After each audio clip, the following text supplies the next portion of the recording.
Good morning, Revere. Today it's Fabulous Foods with Victoria Fabbo. We're going to be working on some breakfast items first, and then we're going to go ahead into lunch items that you can use for the school year. To start off my day, I've been trying to enjoy more and more kombucha. So this is here right now. I put it in a fancy glass to make it feel like it's a special treat, and it really is. So kombucha, if you haven't heard of it before, it's fermented green tea. It has millions of bacteria in it, microorganisms, bacteria, and they're live bacteria that's really good for our gut health, our gut microbiota. So the good bacteria from this drink helps feed the good bacteria in our gut and populate good bacteria in our gut so that we can stay healthy, and it can help with our metabolism. So cheers to that, and we're going to start off the good year well.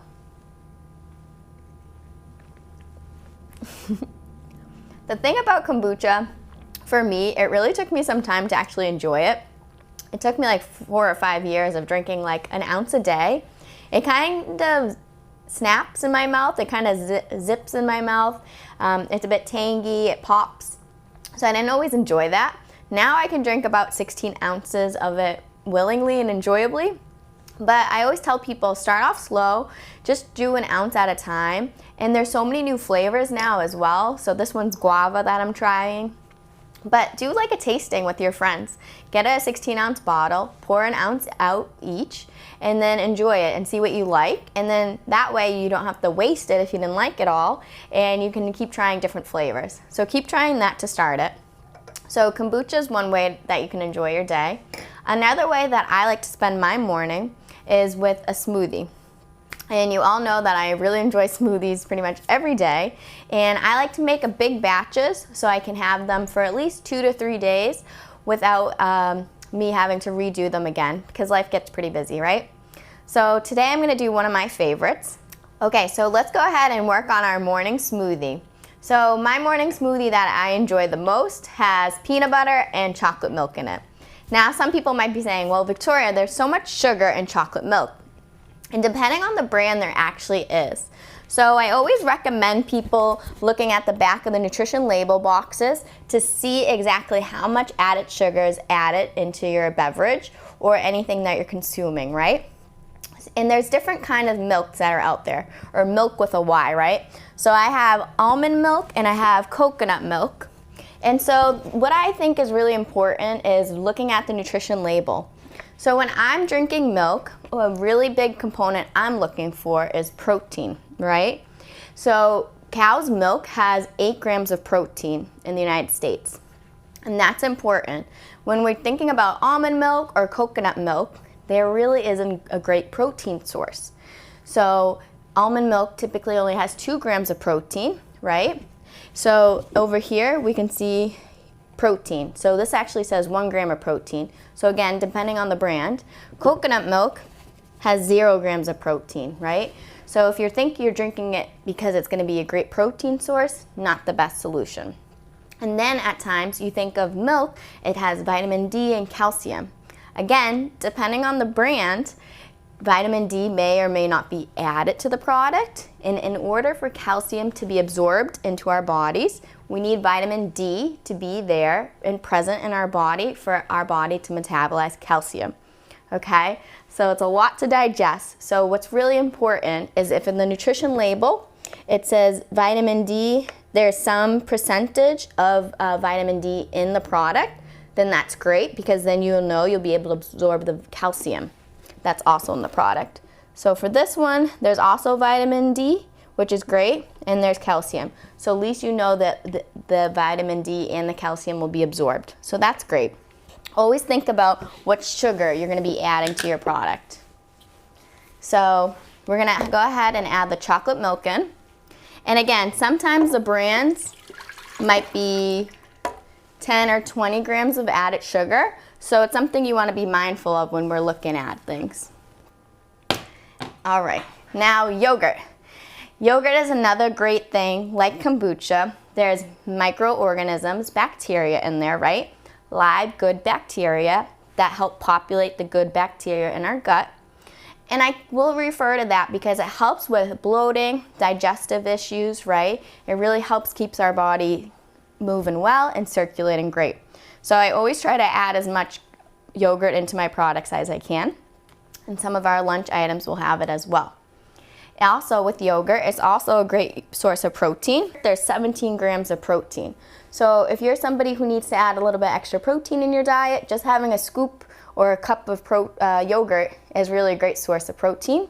And here, and again, it depends on the brand, this one actually says 0% of vitamin D. So what that means is you need to go stand out in the sun to grab some vitamin D in order to absorb this calcium, or eat some mushrooms later on in the day. So sometimes you think you're doing great because of the protein, but then you realize you might not be making the best option. Again, these are good options and better options, but we have to try to think of what could be a best option, okay? So sometimes that happens. Why I also picked this yogurt was because there was no added sugar and it's plain yogurt, right? So sometimes the fruit on the bottom of some yogurts, they might taste really good, but there could be like over 20 grams of added sugar added. And so what that correlates to is extra fat in our bodies, right? And we're trying to avoid that. So that's why I get 0 grams of sugar. And then I'll add my fruit later, right? And you can do frozen or you can do fresh fruit. Okay, so let's add some yogurt. And somebody will always ask me, Victoria, what do you like to put in your smoothies? And honestly, I say whatever in the fridge or freezer. So I will go to the supermarket and I will get frozen berries, mixed berries, strawberries, whatever, and I'll add them. Today I have some fresh berries here, so I'm gonna add some fresh berries, some blackberries. Some people might like to add bananas. So what I'll do with my bananas is I'll freeze my bananas. You know those few that are going bad and you're said, I'm gonna make banana bread someday. So I'll get the banana out of the freezer. I'll microwave it for like a minute, minute and a half, till it's a bit softer. Put it in here and it's great. Or I've been actually doing that with my mangoes too. So I've been peeling my mangoes, cutting them, putting them in the freezer because they're about to be a little too ripe. And then I'll take them out and I'll put them right in. So really trying to not have as much food waste as possible is really the good idea. Okay, what else do we have here today? So I have some flax seeds that are already ground up. If you don't have the flax seed already ground up, you don't necessarily absorb all the micronutrients in it as best as you can. So always make sure those are ground up first. And then I have some chia seeds. And the nice things about flaxseed, chia seeds, is they're a really good source of iron and omega-3s. And as females, as we continue to age, we need more iron for our developmental. And also omega-3s is really great for our brain health for our everyday adults. And the thing about seeds, you think they're so little and so small, but if you, after 3 tablespoons, some of them can be about 130 calories. So it's a great source of the micronutrients, but maybe not add as much as you think because it could be more calories than you might need. And then I have some hemp seeds as well. So some people take hemp seeds for a little bit of a calming feeling, and also they're a really good source of omega-3s. So I like to add those too. Right, so at least we get some extra fiber in our diet with the seeds. And next is my favorite part is peanut butter. I'll eat peanut butter pretty much all day, even late at night when I just want a little snack. I always say I'll eat grapes and peanut butter. I'm having it throughout the day. Starts with my smoothie, ends with my snack. A story that I like to tell is when I was growing up in Everett, I went to Teddy's Peanut Butter. No, I didn't go to Teddy's Peanut Butter. I went to preschool near Teddy's Peanut Butter in Everett. And that smell was always there, and it was so vibrant. And I remember that smell since I was a child. When I went to Cape Verde this past summer, there was Teddy's Peanut Butter on the shelf. And I was very surprised that this peanut butter from where I grew up was actually in Africa. So small things can happen, and really local sources are really great. So remembering that as local as the product as you can get is a great source, because you know there's not many no added other ingredients. So with Teddy's, we know it's pretty much just peanut butter. And I always get unsalted, right? Something that I really try to be mindful of is not having added salt in any of my products, because I want to help eliminate hypertension later on in life as best as I can, and additional sources of sodium is how that can contribute to hypertension. Okay, so we have our yogurt and our milk, our seeds, our berries, our peanut butter. We can give this a whirl. Okay. Power low.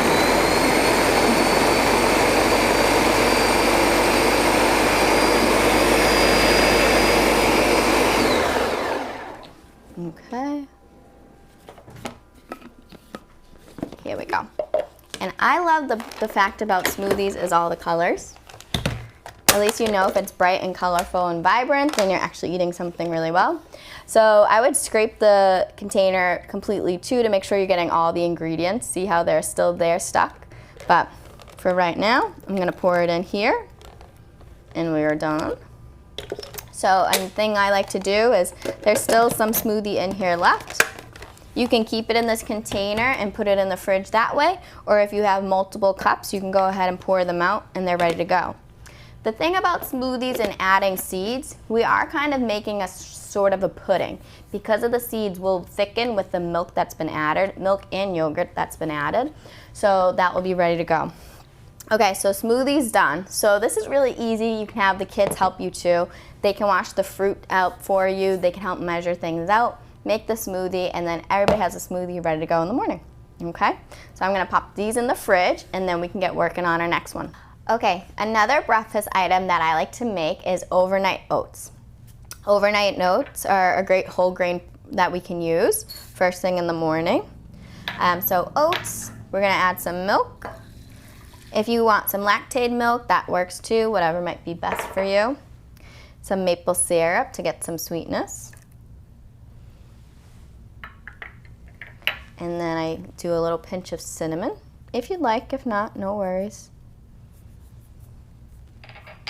Give that a little twirl. So the nice thing about overnight oats that you can do, if you'd like, you can add some frozen berries. So by the next morning, they will be nice and proper refrigerated temperature, so they won't be frozen, right? I like to do frozen berries too when I'm making products because it's more cost friendly. Then I go on ahead and I pour them in my container. And so the oats will actually bloom when they're in the milk, which is really the nice thing. So what I mean by bloom is they'll expand because they're getting milk added to them, that they'll expand nice and up. So then your breakfast is nice and ready to go. You can package these up. What's also cool about these is that you don't necessarily have to put them in the freezer, but you can just have them stacked and they'll last like the whole week. So if you make them Sunday night, by Friday, the batter will still be okay. So that's really a nice perk that you can do. Let me go ahead and clean up these dishes and then we'll get on to the next. Okay, so our next breakfast item. And do you guys know what breakfast actually means, right? You're breaking your fast, right? So we go to bed at night, then we might wake up 8-10 hours later. Hopefully we get that much sleep, right? So we're actually breaking our fast. So that's why breakfast was invented. All right, so we're gonna work on our chia seed pudding next. So I have our chia seeds, which is great. We're gonna also add just regular cow's milk for this.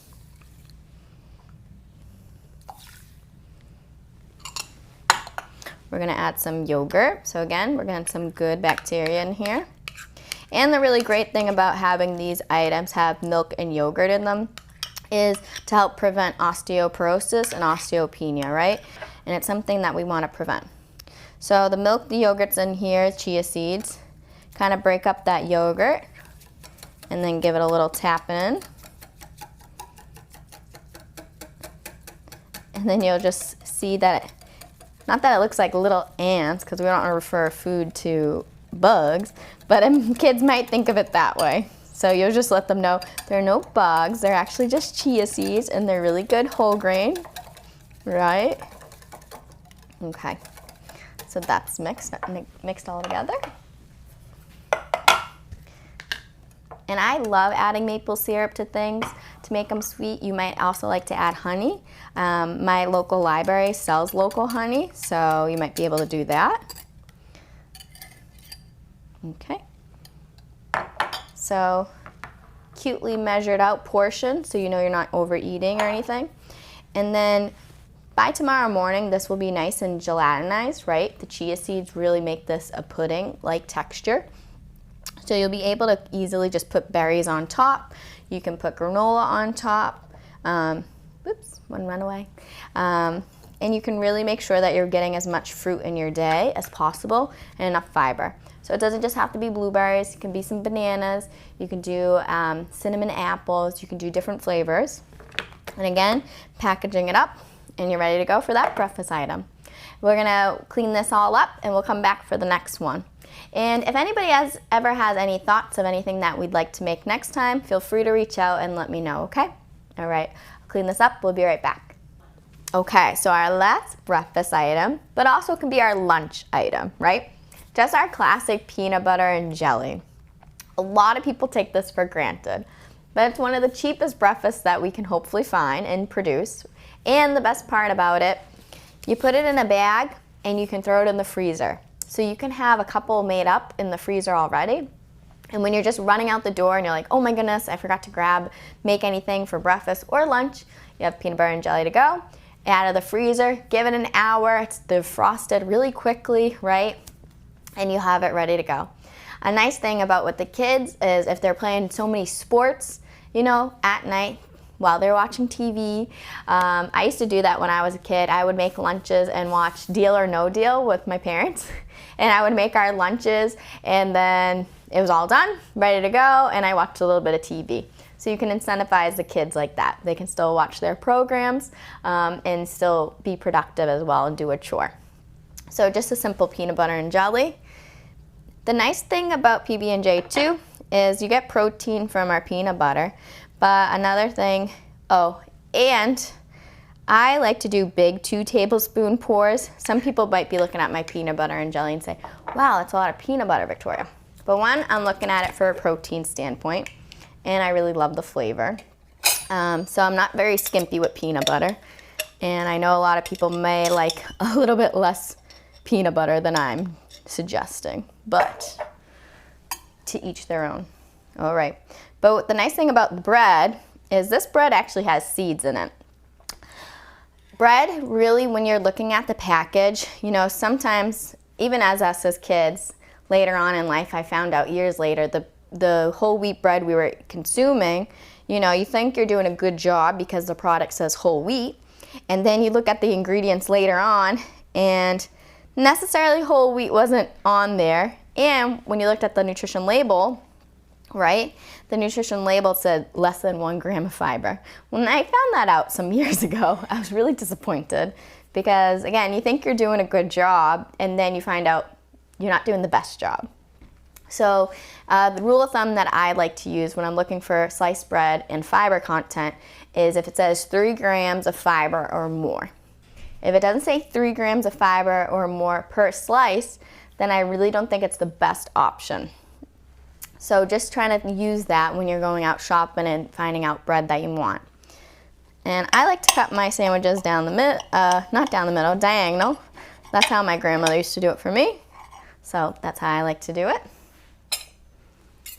Push that off to the side.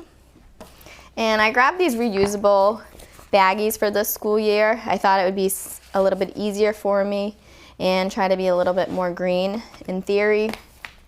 So I'd like to practice it a bit more.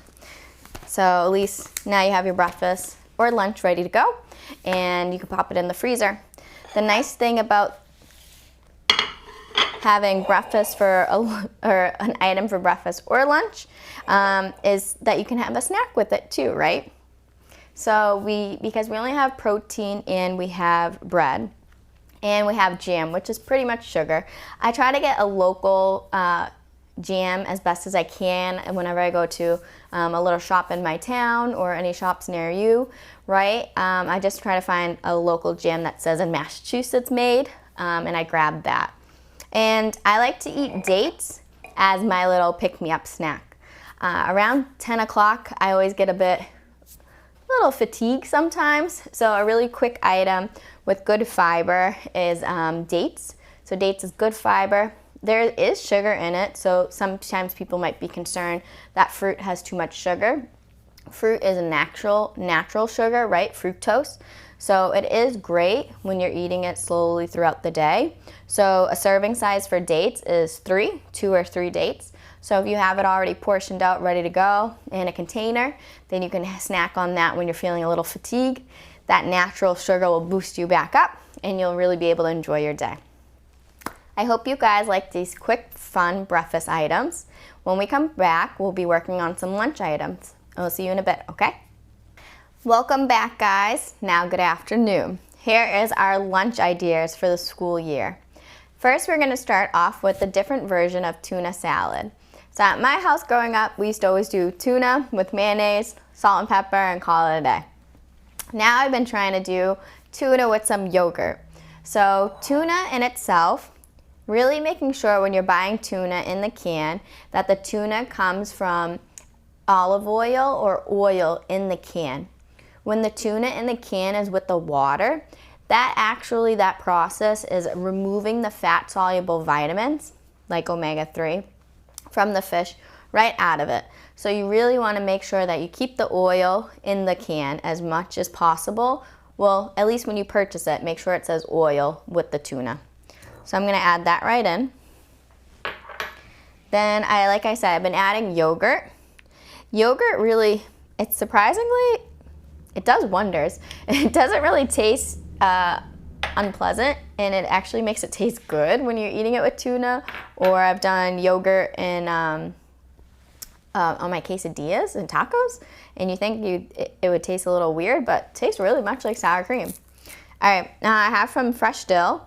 So I'm just breaking it off into little pieces. If you want to chop it off a little finer, totally do that too.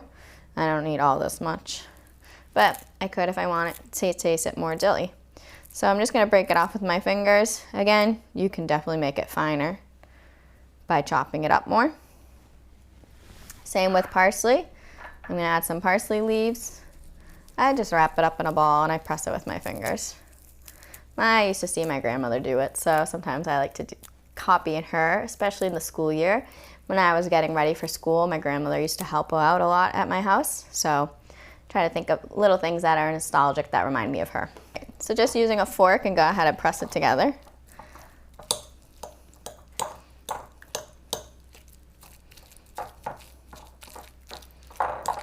And the nice thing about adding the yogurt, it gives it additional protein, and the yogurt itself is a fat. So having a fat with tuna helps you absorb the fat-soluble vitamins easier in your body.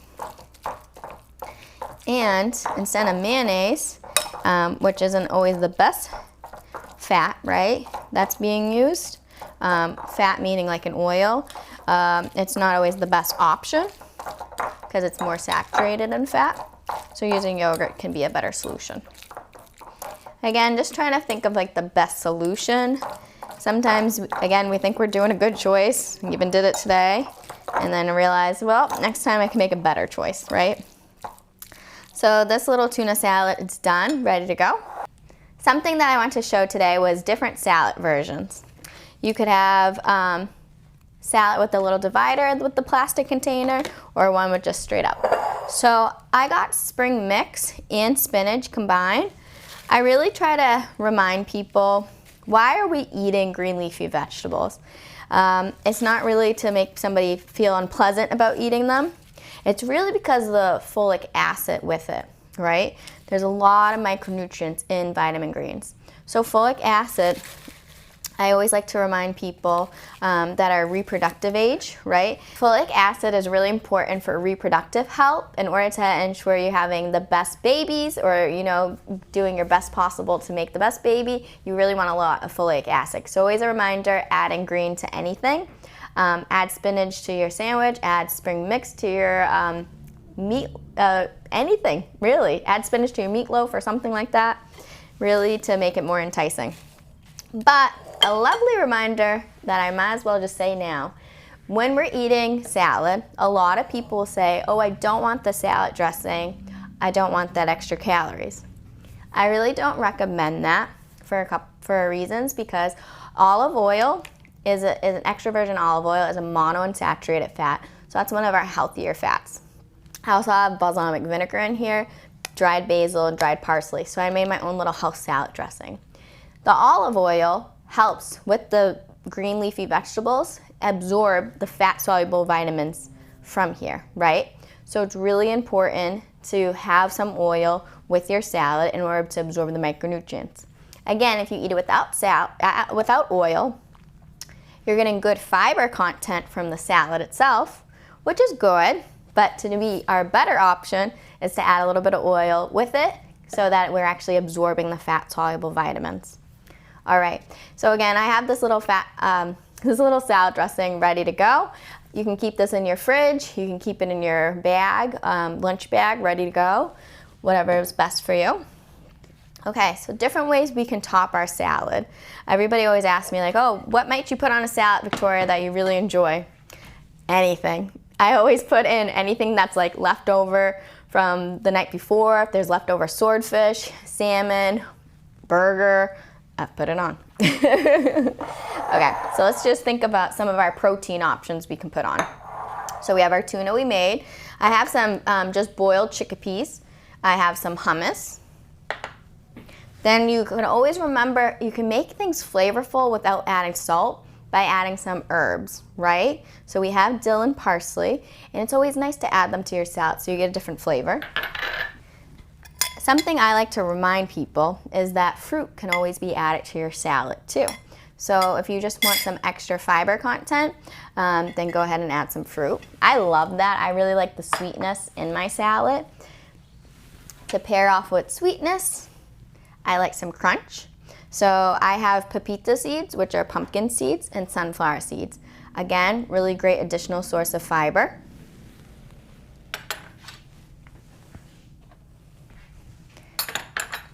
This is the fun part about making salads. It doesn't have to be boring, right? You can throw so many different options into it. You have to think, what's in my fridge and can I put it in? And then I have 3 different cheeses. So I have fresh feta cheese. So it came in a block and I just cut it up into cubes. Now you can just get a spoon and just mush it a little bit more if you'd like. I have goat cheese. And goat cheese, they're making a lot of fun options like garlic herbs, some blueberries in it. The thing about the blueberry goat cheese that I noticed actually today when I was purchasing goat cheese, they add sugar to the goat cheese for the blueberries as well. I mean, it's just something that I just try to limit as best as I can. So it's something that you can do. And then I just have some American cheddar cheese. All right, now we have some fun vegetables that we want to add on top too. So I roasted sweet potatoes. Again, you can add from the night before, you roasted your sweet potatoes. I actually have the skin on. Skin is additional fiber that I like to keep. Sweet potatoes, it's orange, right? Orange is from beta carotene, vitamin C. So if you want additional vitamin C. And so right here I have some cauliflower with turmeric, curry, garlic powder. And then I give that a nice toss with some olive oil, and then I roast that in the oven as well. A little cultural competency that I like to remind people is if somebody is in your lunchroom that might be microwaving something and you smell a different scent than you're not used to, just remember that a nice question to ask is, oh, what flavors or what herbs are you using in your food to make that scent? I don't know that. I'm not aware of it.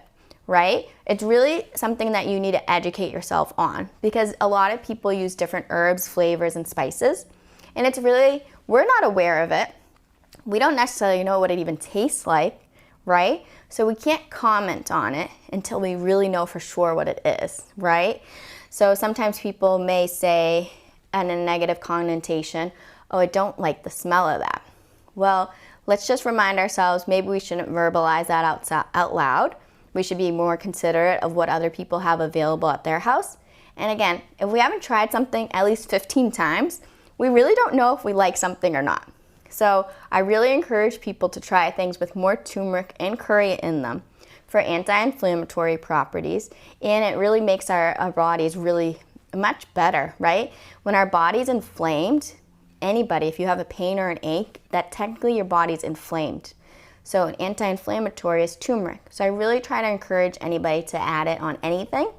And again, small doses so that you can try to incorporate that flavor profile into your food and so you can enjoy that new flavor. So that's something I really try to do. My Italian dad loves turmeric curry in with our cauliflower now. So I know that's a great job. So that's cultural competency and just making sure you're aware of other people's feelings. Additional fiber intake that you can take is just cut up some carrots and celery, right? Just cut that up and that's ready to go. If you want something quick and easy too, I actually just have some frozen broccoli that I let thaw.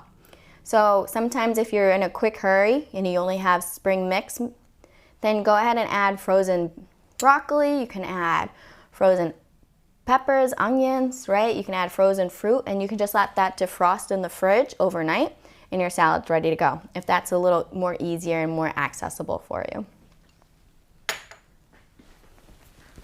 Guys, we have lots of salad options. So when people say they don't know what to put on their salad, like I say, just roast anything and then you can put it on a salad. So I did that by beets. When I do the beets, I put them on olive oil, garlic powder, onion powder, rub that on, and I let them roast. When I roast the beets, sweet potatoes, cauliflower, and my mushrooms, I roasted them at 365 for about an hour. So I will marinate them, pop them in the oven, and like I tell everybody all the time, then I can jump in the shower, get ready, and then dinner will be done. So that's something that's a benefit for me when I roast things. So with the mushrooms, I added olive oil, parsley, basil, garlic powder, and onion powder, gave that a toss, and they're ready to go. Okay, a lot of options here. So we can go ahead and add the fresh tuna that we just made and put it on. And remember to think about portion sizes. So a good start would be 2 ounces of tuna is a good protein source. We might want to add additional dill since we have dill in the tuna. Maybe we want to try it with some goat cheese today. So we can add some of that. Maybe you want to try it with some mushrooms, a good vitamin D source. So you can sprinkle some on. Maybe some sunflowers today and sprinkle that over just to give it a little crunch. And then maybe you want to make it pop with color. So you're going to add some sweet potatoes. And potatoes are a good carbohydrate. And maybe you just need to be mindful of how many you're having, right? So just again, thinking of portion size. Again, I like to add fruit to mine. And I think for this one, I just want to add some blueberries. So go ahead and just add some blueberries. And this can be fun with the kids. If you give them some options and they can add what they want, that's always fun for them. And then for a little bit of crunch, I want to add some celery and carrots. Okay. And then, you know what? Sometimes I just want to taste, I just want something of one for one item. Okay, so just like that and your salad's done. Over here now, something that you might like to do is you can have cut up vegetables already. So the same carrots and celeries I cut up for the salad, I just made them a little bit bigger so that I can have them for a snack. So you can pair them with the hummus anytime you want. You can just have the hummus, celery, carrots, grape tomatoes, different color peppers. So maybe you just want to do this. And you'll know you'll have that for your snack. You can put some hummus on it or keep the hummus off to the side, whatever you want to do. Okay, one salad's done. So you can package that. Now for salads, I would probably just only have it for a 2-day time. Maybe you don't want it to be too soggy, right? So that could be something you might want to think of. All right, so for this salad, I want to add chickpeas to it. Again, you want to get at least 2 ounces in. Here, I might want to add some parsley. So I'm going to sprinkle some parsley on. A nice memory I have is always eating cheese in my family. So cheese is very important in my household. And I love beets. I love adding them to everything. So I'm just gonna add them all. And I'm gonna add some cauliflower.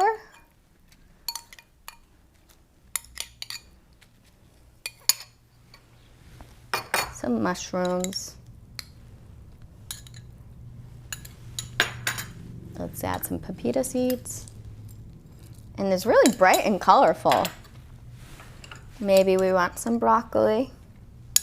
Since everything else is pretty much cooked, maybe we want some raw pieces of broccoli. Okay. And then maybe this one I want some raspberry because I want that sweetness. Again, I use the same salad dressing, just balsamic oil. To me, it's just nice, simple, and light in my palate.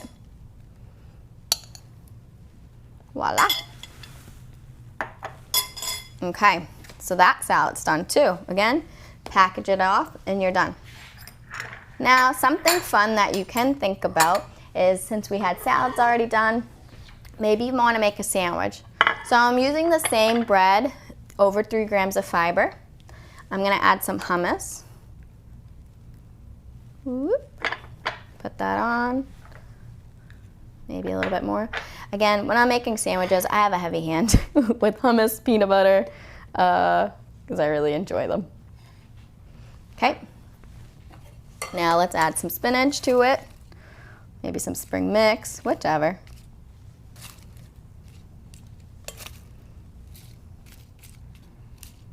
Make sure it's nice and covered. And yesterday with my friends, I made turkey and cheese and I put a bunch of spinach in my sandwich. But I know they don't necessarily love spinach, so I added like 5 baby leaves. And they ate about half of it. And then they were like, wow, that was so good. And I was like, oh, good. I added some spinach to it. And they were like, oh, I really actually enjoyed that. I was like, yes. So not really that I was trying to trick them. They could see the green was in there. They were trying it anyways. And then they ended up enjoying it. So I was like, that's a win for me. And for them, I'm adding fiber into their diet, right? All right, so I like hummus, spinach, and I like goat cheese sandwiches. So add how much you'd like. Spread it. And so you're getting some calcium with your greens. You're getting some protein.